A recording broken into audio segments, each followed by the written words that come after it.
अच्छा दोस्तों, मैं आया थे लगता प्यास थे का ट्राला फसा खलोता ते जफर ऐसा दा ट्राला वे ये जन कहना रेड़ू ट्राली छोटी होंदी कमान दे विचों टाके चो बंदा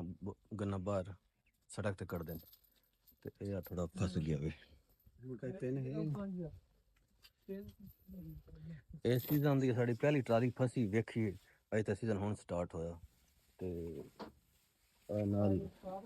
मलक मुनीर दा मलक मुनीर ते इसदा ट्रैक्टर आ चुका है हुण दो कट्ठे जॉइंट करूगन ते वेखो निकलदा या नहीं निकलदा ते नाल इस साइड तो दीवार है इस साइड तो आ देख सकते हो अगे करके फसे पे ट्राला ते जोर मरेंद्र ने नहीं निकल लेकिन अगू लाऊगा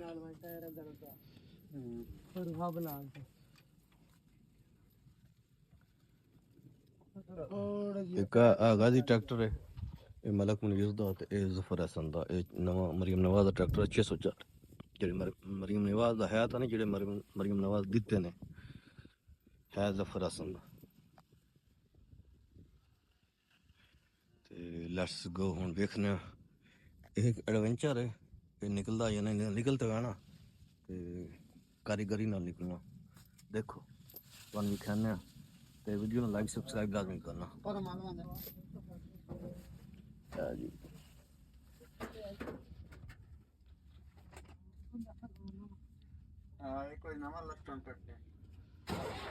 देखने ट्रैक्टर निकलदा या नहीं निकलदा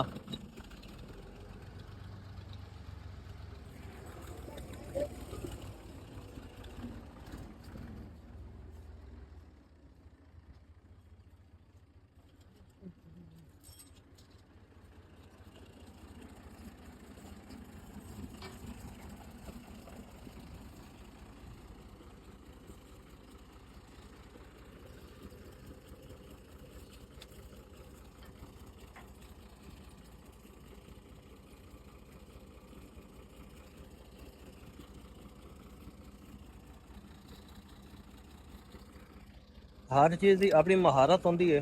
ये महारत नाल ही निकलना है अं नहीं क्योंकि फिर तो दीवार है अगों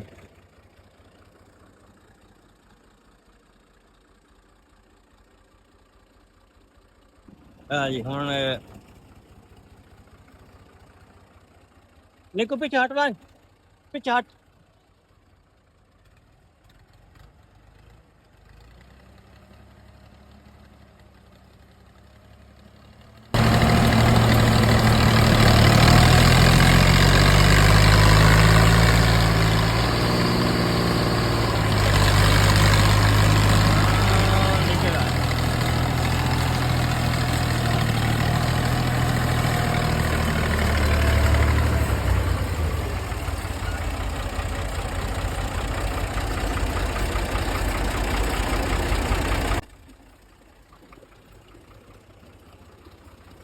मुन्ना निकल गया निकल गया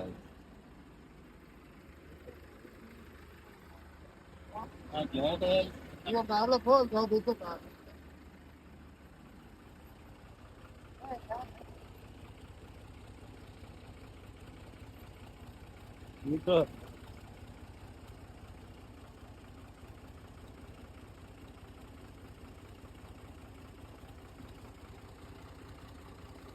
ट्रैक्टर गया निकल जबरदस्त तरीके नाल पुलिस वालों भी कहना जिते फसे हा तो बड़ा हिम्मत नाल ट्रैक्टर निकलिया जो ट्रैक्टर जा रहा है अपनी अपनी राह से जाने जबरदस्त दोस्तों यस जहाँ ते ट्रैक्टर फसया आ दे ट्राला इन्होंने घरला वेख लो जी ये काम होंदा एडवेंचर वाला काम जबरदस्त ते ट्रैक्टर गया निकल ते असीं हुण चलने वापस अपने कम्मा काजां ते जाना थोड़े तो इजाजत मिलने अगले विलाग उस वक्त तक अल्लाह हाफिज़ पाकिस्तान जिंदाबाद पंजाब जिंदाबाद।